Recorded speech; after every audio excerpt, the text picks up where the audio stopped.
Hello everyone, I welcome you all to this 19th lecture of this course. This 19th lecture is on in vitro methods to study the antibacterial and anti-cancer properties of nanomaterials. So in this lecture we are going to learn various in vitro methods to study the antibacterial and anti-cancer properties of nanomaterials. First we will study about what are the various methods available to study the antibacterial properties of nanomaterials. So the first experiment is turbidity assay. Okay. So in this we are going to visually monitor the turbidity of the bacterial growth. Okay. And whenever you make a nanoparticles, the first thing is you have to select the suitable bacteria to study the antibacterial efficiency. So the ideal choice should be like 1 gram positive bacteria and 1 gram negative bacteria. So in this experiment we have selected Staphylococcus aureus SRS, okay, as a gram positive model and E. coli as a gram negative model, and we have treated with a different concentration of copper zinc nanofibers. Okay. So here you will be taking a equal amount of bacteria in the test tube and you will be adding different concentration of your nanomaterials to study the antibacterial efficiency of your nanomaterials. And in the control, that is where there is no nanomaterial, you can see here the growth of bacteria is visible by the turbidity. Okay. And with respect to concentration, you can see here the turbidity is going down. So using this visual turbidity assay, we can easily identify the minimal inhibitory concentration as well as minimal killing concentration or minimal bactericidal concentration. So I will explain you how to determine the minimal inhibitory concentration and minimal killing concentration or minimal bactericidal concentration. So for this you will be selecting a 1 gram positive bacteria, okay, and gram negative bacteria. So when we add these nanoparticles to this gram positive bacteria and gram negative bacteria, we can identify whether your nanomaterial is having antibacterial efficiency against the gram positive as well as gram negative, whether it is having a broad antibacterial efficiency or not. Okay. So here we have taken gram positive bacteria SRS and gram negative bacteria E. coli. So for identifying this MAC concentration, so what we have to do is we have to add equal concentration of bacteria to the test tube with the nutrient broth or the LB broth. Okay. So we can add 10 power 7 CFU, that is colony forming unit. Okay. So we are adding equal concentration of bacteria to various test tubes and you will be adding different concentration of your nanoparticles. So this first one is your control where there is no nanoparticles, and here for example you are adding 1 microgram and here you are adding 2 microgram, 3 microgram, okay, 4 and 5 microgram. So after that you will be incubating for 12 hours, okay, that is overnight incubation. So after incubating you will see complete turbidity in the control where there is no nanoparticle, and you will be able to see that the turbidity will going down with respect to concentration. Okay. So here at some concentration you will not see any bacterial growth. Okay. So if you are not seeing any bacterial growth at this concentration, so that is your MAC or MKC. So how do you confirm that it is MAC or MBC? So from this test tube you have to inoculate into a fresh test tube. Okay. So from the test tube where you do not see any growth, from there you will take the inoculum and add it to the fresh tube and you incubate for 12 hours. And after 12 hours if you are able to see the growth, that means this concentration is called as minimal inhibitory concentration. Okay. And from this test tube again you can inoculate into the fresh test tube and here there is no growth, that means this concentration is called as minimal bactericidal concentration. Okay.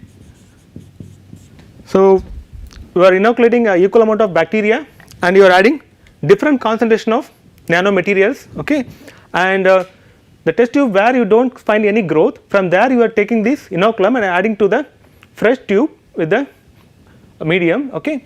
So, if you are able to see the growth, that concentration is called as inhibitory concentration.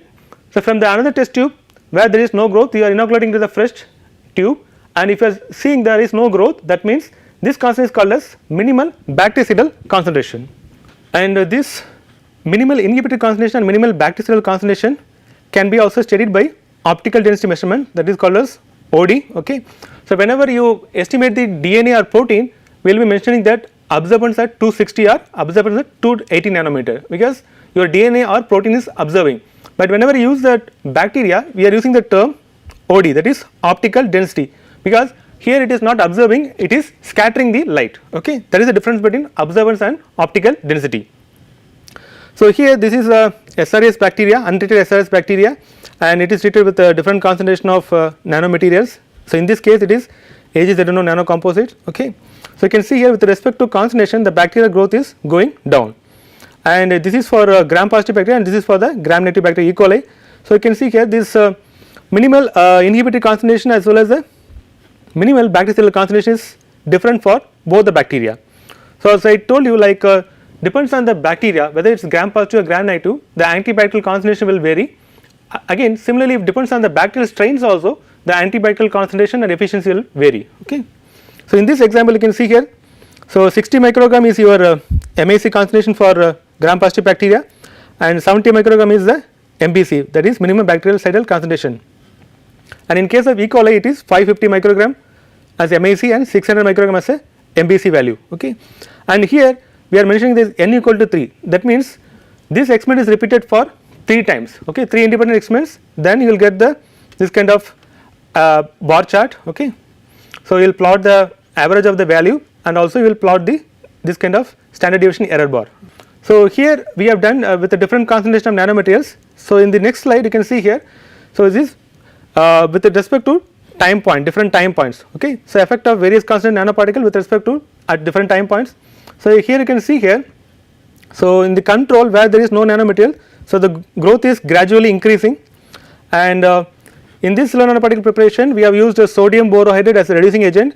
So, the reducing agent is not toxic, you can see here where we added the reducing agent, there is no inhibition of growth, it is also growing similar to the control, and you can see this one is a low concentration of cellular nanoparticle, that is 5.66. You can see here in presence of low concentration of cellular nanoparticle, so the growth is gradually decreased. Okay. And here when we use the MAC or MKC concentration, you can see that there is no growth, the growth is completely inhibited or arrested. So, in our experiment we have used green fluorescent protein expressing E. coli. Okay. So, the advantage of using this green fluorescent protein expressing E. coli is when you use the wild type bacteria, so to monitor the effect of these nanomaterials you have to stain the bacteria using gram stain. So, when you do the gram stain there is a lot of washing steps. So, there is a chance for artifacts or false positive or false negative results. So, to avoid that we can use this green fluorescent protein expressing E. coli. So, here you can easily monitor the control versus cellular nanoparticle treated E. coli. You can see here the morphology is normal, and in the treated one the morphology is the cell is damaged. Okay. And here we can also do that time dependent studies. So, at 0 hour you can see here control and cellular nanoparticle different concentration, you can see here uniform amount of bacteria. So, with respect to time, so in control where there is no nanomaterials the growth is gradually increased, but where there is nanoparticles the growth is inhibited. Okay. And another advantage of using this GFP E. coli is we can also estimate the fluorescent intensity. Okay. So, this is another way to confirm the antibacterial efficiency. You can see here with respect to different concentration nanoparticle the fluorescent intensity is also going down. So, as I told you that every experiment you have to repeat for 3 to 5 times and you will get the average, then you have to make the standard deviation error bar. Okay. So, and this stars on the top of this is a statistical analysis. Okay. So, if you have more stars that means your data is more statistically significant. Okay. A simple term to understand. And here you can see here, so this control one the bacteria is more, and with respect to concentration of nanoparticles the bacteria number is going down. So, the next method is antibacterial assay with the disk diffusion method. Okay. So, here in the bacterial plate, So, you will be adding the lawn of bacteria by spread plate method. Okay. So, once you made a lawn of bacteria, then you will be adding this uniform size of nanofiber disc, or you can if you are having a nanoparticle solution, you can make a sterile Wattman paper, okay, uniform size, and you can dip it into the nanoparticle solution and you can place it on the top of the bacterial plate where there is a lawn of bacteria, and allow it to stay for overnight incubation. Okay. So, after overnight incubation you can see the clear zone of inhibition. That means this nanofiber or the nanoparticle loaded disc, it is inhibiting the growth of the bacteria. So, this is called as zone of inhibition. So, by measuring the length of the zone of inhibition, we can calculate the antibacterial efficiency of your nanomaterial. And we can, another method is colony counting method. So, it is the same thing like where you did the visual turbidity method. From there you can inoculate into the bacterial plate. Okay. So, you can, by spread plating technique, you can spread that bacterial solution on the top of this plate, and here you will be incubating the plate for overnight. Then you can count the number of colonies. You can see here with respect to concentration, the bacterial colony is going down. So, this is your control where there is a huge number of colonies, okay, lawn of bacteria, and with the increasing the concentration of nanoparticles, the number of bacterial colony is going down. So, you can easily count that bacterial colony and you can plot it. And we can also observe the morphology of the treated bacteria by using scanning electron microscope. You can see here in the control untreated, the bacteria is having normal morphology, rod shape, E. coli, okay. And in case of treated one, you can see here the complete morphology is damaged, the E. coli is damaged, and it shows, confirms that the death of the bacteria. Okay. So, the next one is, we can also use the transmission electron microscope to understand the bacterial cell death mechanism. So, you can see here this is a single bacterial cell, and this is an expanded view of the bacterial cell, and you can see here your cellular nanoparticles, these black color spots are cellular nanoparticles. The cellular nanoparticles binding to the cell wall, and it is damaging the cell wall of the bacteria and killing the bacteria. So, based on the literature, so this is a possible antibacterial mechanism. So, most of the metal nanoparticles will be having positive charge and negative charge, and our cell, bacterial cell, is having negative charge. So, this positively charged nanoparticle will come and bind through electrostatic interaction, okay, and it will induce reactive oxygen species. So, and again some of the nanoparticles will go inside the bacteria and bind to the DNA, and that will inhibit the DNA replication as well as inhibit the protein synthesis, and finally it will damage the cell wall, okay, and all the materials will be oozing out from the damaged cell. Okay. So, these are the various mechanisms nanoparticles will follow to kill the bacteria. So, let us see what are the various methods available to study the anti-cancer properties of nanomaterials. So, before we study the anti-cancer properties of nanomaterials, we have to understand two types of cell death, apoptosis and necrosis. So, apoptosis is a normal or programmed cell death, is a physiological process, and necrosis is a accidental cell death, is a pathological process. So, apoptosis is similar to normal death of a person, and necrosis is similar to the accidental death of a person. So, let us see the difference between apoptosis and necrosis. So, in apoptosis, membrane blubbing will occur and there will not be any loss of integrity, and it begins with shrinking of cytoplasm and condensation of nucleus, and it ends with fragmentation of cells into smaller bodies, and non-random mono and oligonucleosomal length fragmentation of DNA will happen in this apoptosis. And in necrosis, there will be loss of membrane integrity, and it begins with swelling of cytoplasm and mitochondria and ends with total lysis. Okay. And here there will be random digestion of DNA, you will find smear of DNA in the gel electrophoresis. So, let us see this in detail. Okay. So, this is your viable cell. So, during apoptosis, what will happen, this cell will shrink and the chromatin will condense, okay, it forms a budding, and this apoptotic body will be formed, okay, that will be phagocytosized. So, there will not be any inflammation, but in case of necrosis, cell will be swelling and cell becomes leaky and blubbing. So, all the mitochondria and these things will be released and it will cause inflammation. The cellular nucleolysis will leads to inflammation. So, a simple example is like if you want to break a wall, you can use a simple hammer and break the wall, and you can reuse the bricks to build the new wall. It is similar to your apoptosis. In case of necrosis, for breaking the wall, as if you are using your bomb blast, okay, and you are completely destroying the particular environment as well as the wall. Okay. So, it is a simple example to understand the apoptosis and necrosis. So, let us see what are the various methodologies available to study the apoptotic cells. So, we will see all these methodologies in detail one by one. The first one is simple dye based cell viability assay. Okay. So, it will not tell you whether the cell is following apoptosis or necrosis, but it will tell you the number of viable cells and number of dead cells. So, here we will be using this dye called trypan blue. Okay. So, this trypan blue dye will stain only the dead cells. So, the viable cells will not uptake this dye, okay, it will exclude this dye. So, that is why this method is also called as dye exclusion method. So, only the dead cells where the cell membrane integrity is lost, okay. So, the dead cells will uptake this dye and it will, the dead cells will appears like a blue color. So, we can easily count the blue color cells and we can calculate the number of dead cells. So, when you treat the cells with the different concentration of nanoparticles and add this trypan blue stain, and you can count the number of dead cells. Okay. So, these cell lines can be obtained from NCCS Pune, National Center for Cell Science Pune. Okay. So, the next method is MTT assay or cell viability assay. So, here we will be using that MTT solution, okay, and this MTT usually it will be a yellow color, and in presence of mitochondrial dehydrogenase enzyme, this will convert this yellow color into formosome crystals, that is a purple color. Okay. If you have more cells viable, so you will have more color. Okay.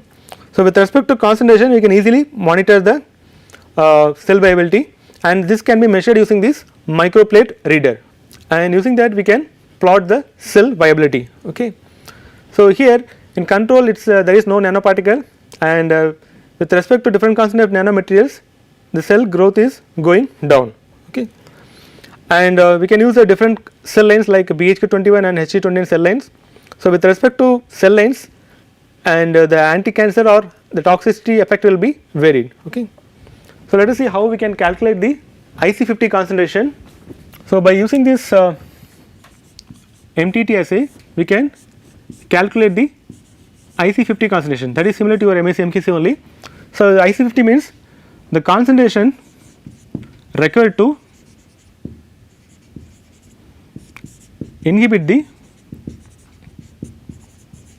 50% growth of cells. So, in the MTT you will be measuring this cell viability percentage.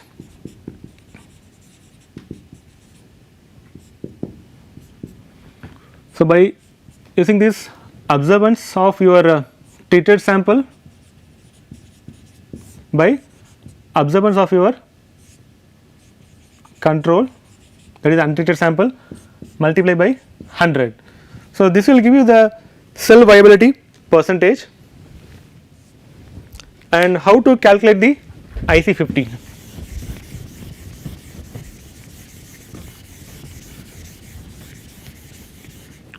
So, when you plot this MTT cell viability assay, okay, the first one is your control, that is your like 100%, okay, control is untreated, okay, and you are using a different concentration of nanoparticles.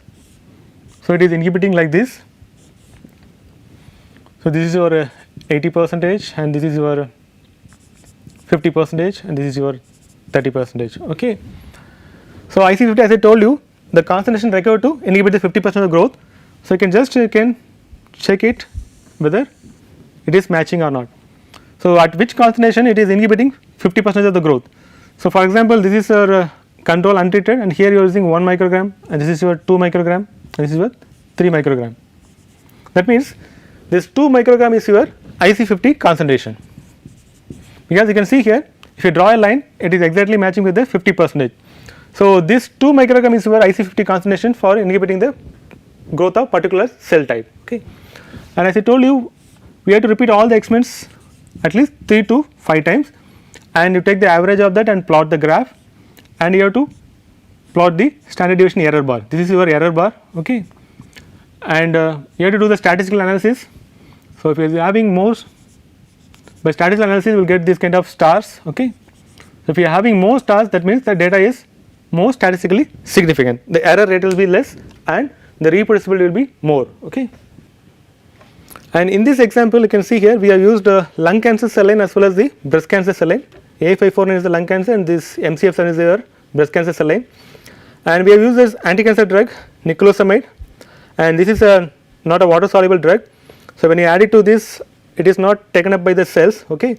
So there is no cell death, but when you put this anti-cancer drug into these albumin nanoparticles, so these nanoparticles are taken up by the cells and it is inducing the anti-cancer effect, okay.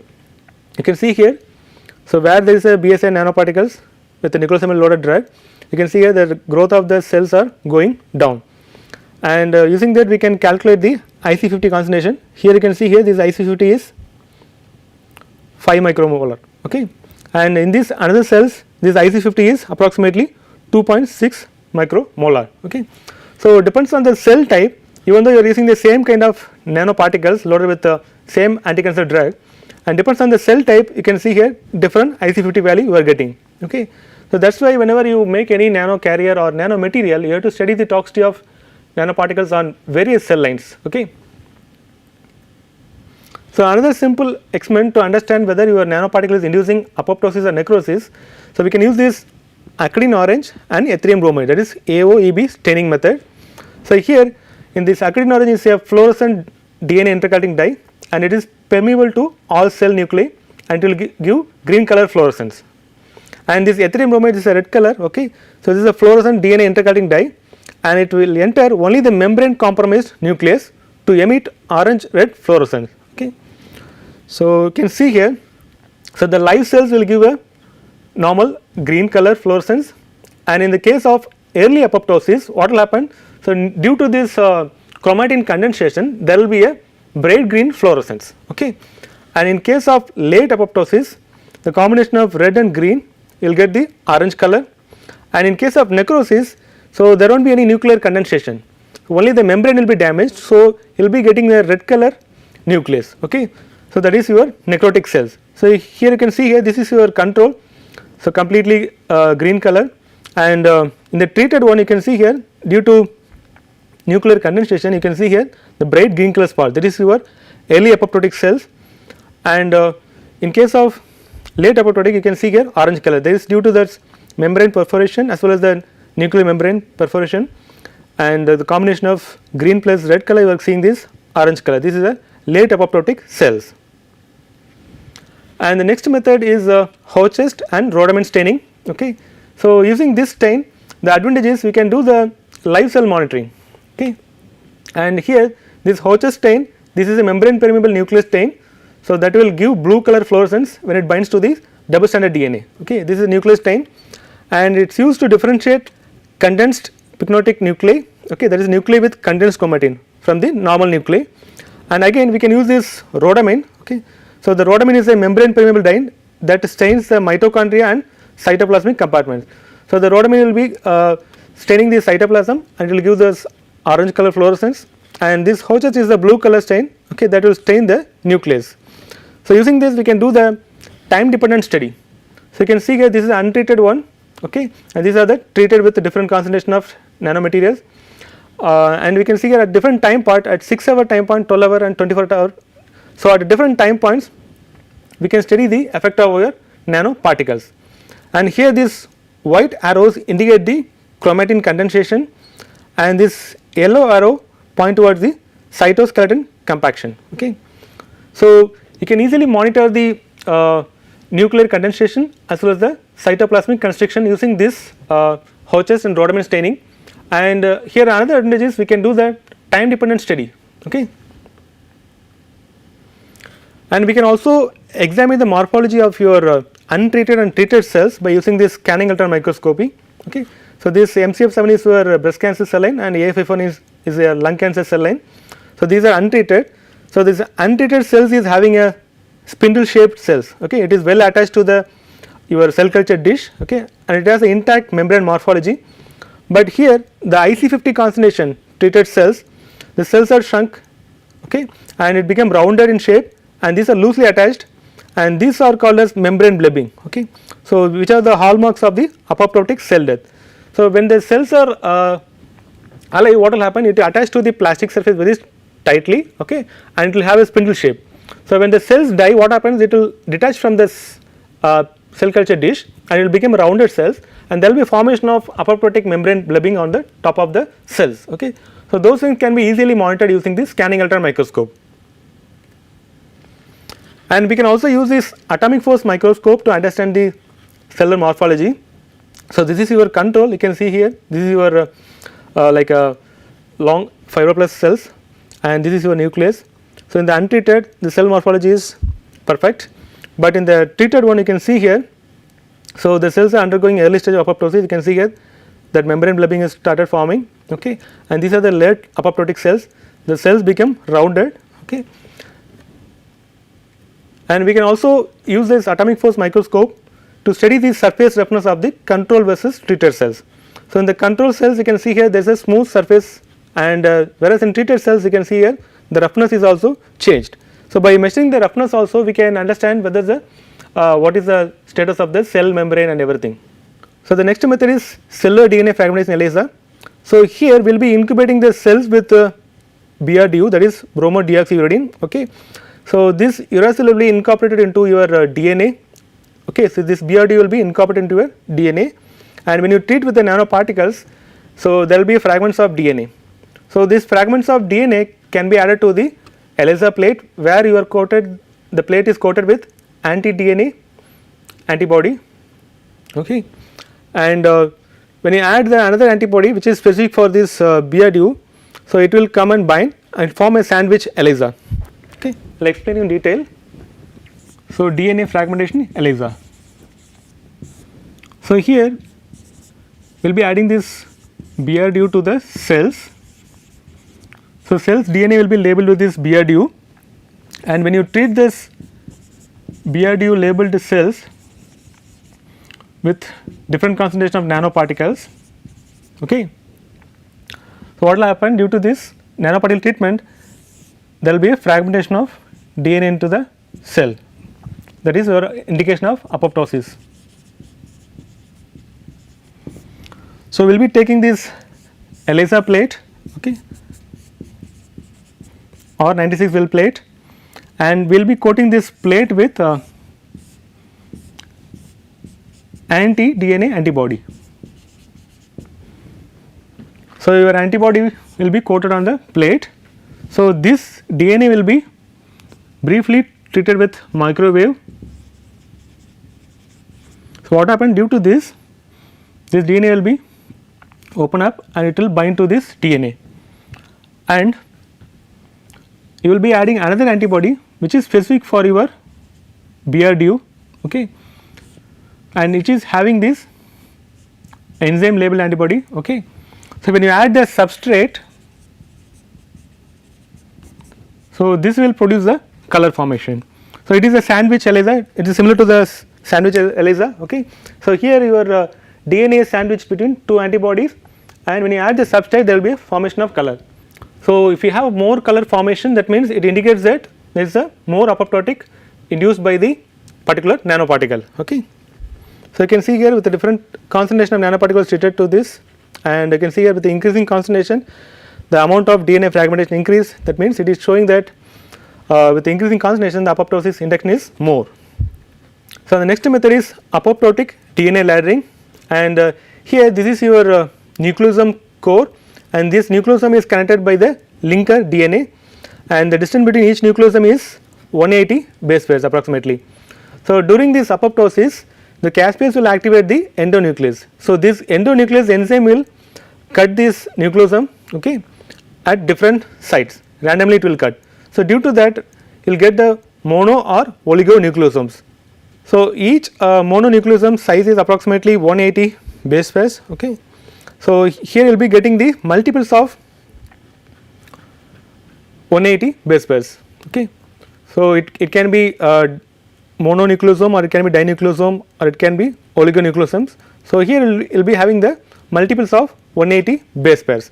When you run a gel, and you will find this kind of ladder pattern. So, you can see here, so this is your control genome where you are having only single band, and this is a apoptotic DNA where you can see here a ladder formation. This is called as DNA laddering. So, this caspase 3 enzyme will activate and it will leads to cleavage of chromosomal DNA, okay, and this oligonucleosomal DNA fragments result in distinct laddering pattern. And also by using this confocal laser scanning microscope, we can see here with respect to concentration, the amount of cells is going down, and again this MTT with respect to different concentration, the amount of cells is going down, and in case of DNA fragmentation ELISA, you can see here this apoptotic induction is more. So, this is correlating with your MTT data. So, next method is we can also use this FACS, that is fluorescent activated cell sorting method, to understand the apoptosis. So, in this you can use these cells. So, and the cells are labeled with various fluorescent markers, and this detector will detect the cells according to the fluorescent signal. So, you can see here this red is going to here, yellow is going to here. So, we can easily sort out the cells based on the fluorescent labeling. So, using this flow cytometer we can understand the apoptosis. So, here the sample is your cells. So, the cells can be labeled with different kind of antibodies specific for apoptosis or necrosis, okay, and this fluorescent detector will detect your cells according to the fluorescent signal, and that can be plotted and analysis, okay. So, here, so the control cells will be in this channel and your apoptotic cells will be here and the necrotic cells will be here. So, each apoptotic cells or necrotic cells will have a different kind of markers. So, we can label those markers with the fluorescent tag, and by using the flow cytometer we can understand the apoptosis pathway, okay. So, here the flow cytometry measures the light scattering properties of cells and fluorescent emissions of the molecules attached to the cells, okay. So, let us see how we can use this flow cytometric analysis to understand the apoptosis. So, usually in the live cell in the plasma membrane you will be having phosphatidylserine. So, this phosphatidylserine will be facing towards this nucleus, but in case of apoptotic cells what will happen, there will be a flip flop. So, due to that this phosphatidylserine will be exposed to outside, okay. So, when it exposed to outside we can make the antibody specific for that, and this antibody can be labeled with fluorescence dye, green fluorescent dye, okay. And in case of late apoptotic cells what happened, due to this membrane perforation, so your ethylene bromide or PI stain, it can directly enter the nucleus and stain the nucleus into red color. So, here you are having green fluorescence in apoptotic cells and you are having red fluorescence in late apoptotic cells, red plus green, okay. In case of necrotic there will not be any green color fluorescence, you will be having only red color fluorescence. So, when you do the flow cytometer, so the cells will be sorted according to the signals, okay. To make it simplify I made these boxes, okay. So, your live cells will be here in this first box, and the cells which is in the early apoptotic, so that is your green fluorescent cells, that will be captured in this, and the late apoptotic cells where is the combination of green plus red, so that will be captured here, and the necrotic cells where you will be getting only the red color signal, that will be captured here, okay. So, based on the amount of the percentage you can see here the control one, the percentage is only 17.7, that is the late apoptotic cells. In the treated one you can see here it is approximately 38.9 percentage. That means with treating with the nanoparticle the apoptotic percentage is increased, okay. So, the another method to understand the toxicity of material is we can use the ROS assay. So, in this ROS assay we will be using this DCFH DA, okay. This is a non-fluorescent dye, and when you add it to the cells and cellular esterase will convert this non-fluorescent into fluorescence, okay. And in presence of reactive oxygen species this non-fluorescence DCFH will convert into DCF, that is fluorescence. So, based on the fluorescence signal we will understand the amount of ROS production. So, here you will be using this excitation at 495 and emission at 529 nanometer, okay. And this non-fluorescent population can be gated into R2 channel, and fluorescent cells can be in the R3, okay. So, these are these MCF7 cells and A549 cells, breast cancer, lung cancer cells. So, here these untreated cells will be taken into R2 channel, that is your non-fluorescent channel, okay. And with respect to different concentration you can see here the fluorescent signal is increased, okay. So, due to production of reactive oxygen species, so that will convert the non-fluorescent DCFGA into DCF fluorescence. So, you can see here with respect to concentration, this is your 50% of your IC50 concentration. So, the here ROS production is 8.4%, and when you use the IC50 concentration the ROS production is 24.1. when we use the double the IC50 concentration, you can see here the ROS production also double. Okay.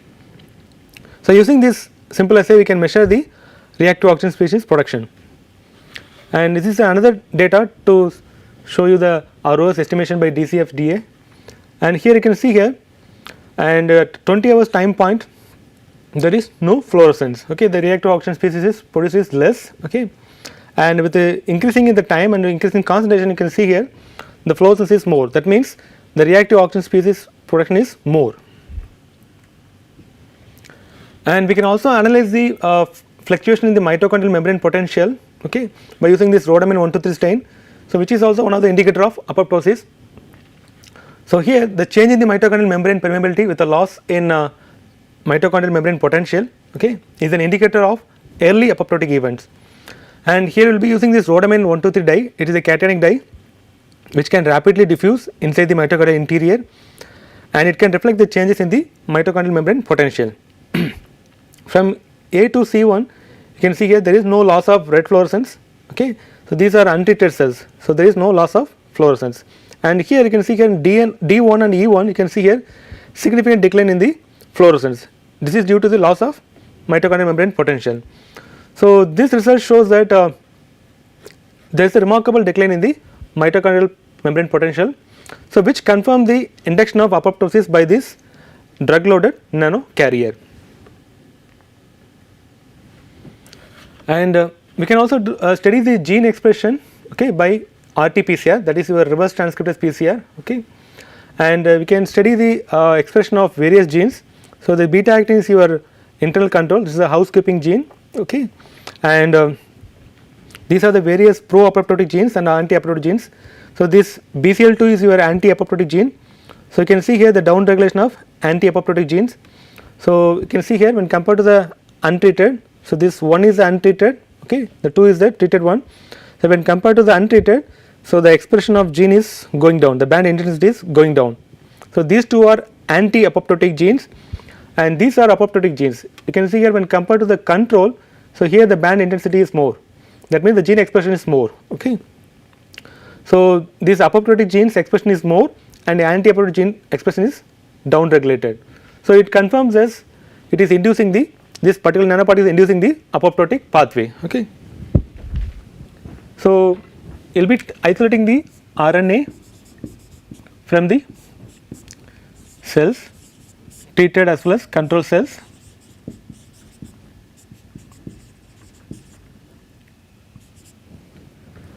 So, this RNA will be converted into cDNA by enzyme called reverse transcriptase enzyme, okay, and this cDNA will be using this PCR and we will be amplifying it, okay.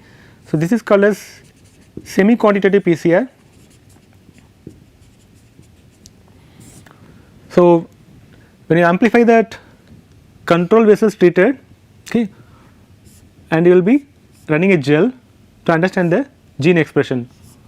For example, so this is your caspase 3 gene, okay, and this is your control sample, this is your treated, okay. So, this is your DNA band, PCR band. So, in control you are seeing less amount of amplification, in the treated one you are seeing more amount of amplification. So, this shows that this caspase 3 expression is more, so which leads to induction of apoptosis.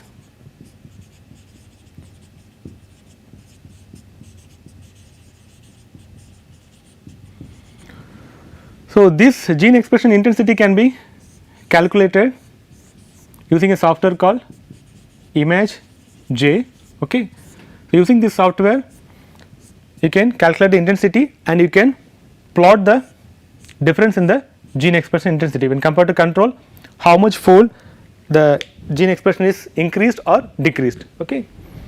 So, based on the pro-apoptotic and anti-apoptotic genes, we can make a schematic illustration of the events, and so in this example we are using this AGZ nanoparticles, okay. So, it is binding to the cell membrane and it is inducing the reactive oxygen species. The production of reactive oxygen species can be studied using DCFH-DA, and this ROS production will induce this p53, okay, and this p53 will induce the Bax-Bad genes. These are the pro-apoptotic genes in the mitochondria, okay, and it will also downregulate the anti-apoptotic genes like BCL-XL and BCL2, okay, and this pro-apoptotic genes will induce this caspase-3. So, this caspase-3 will induce the caspase-3 activated endonuclease. So, that will fragment your genomic DNA into small fragments, okay, and all these events combine and induce this cellular apoptosis, okay. So, upon cellular uptake of these nanocomposites, which will induce the oxidative stress, okay, by inducing this reactive oxygen species, and it will trigger the p53 mediated apoptotic pathway, and which will leads to induce the various events, cascade of events like mitochondrial membrane permeability, and also it will also changes the upregulation of various pro-apoptotic genes, okay. So, which will leads to the execution of apoptotic pathway, okay. So, as a summary of this lecture, so in this lecture we have learnt what are the various methods available to study the antibacterial as well as anticancer properties of nanomaterials, okay. So, I will end my lecture here. I thank you all for listening to this lecture. I will see you all in another interesting lecture.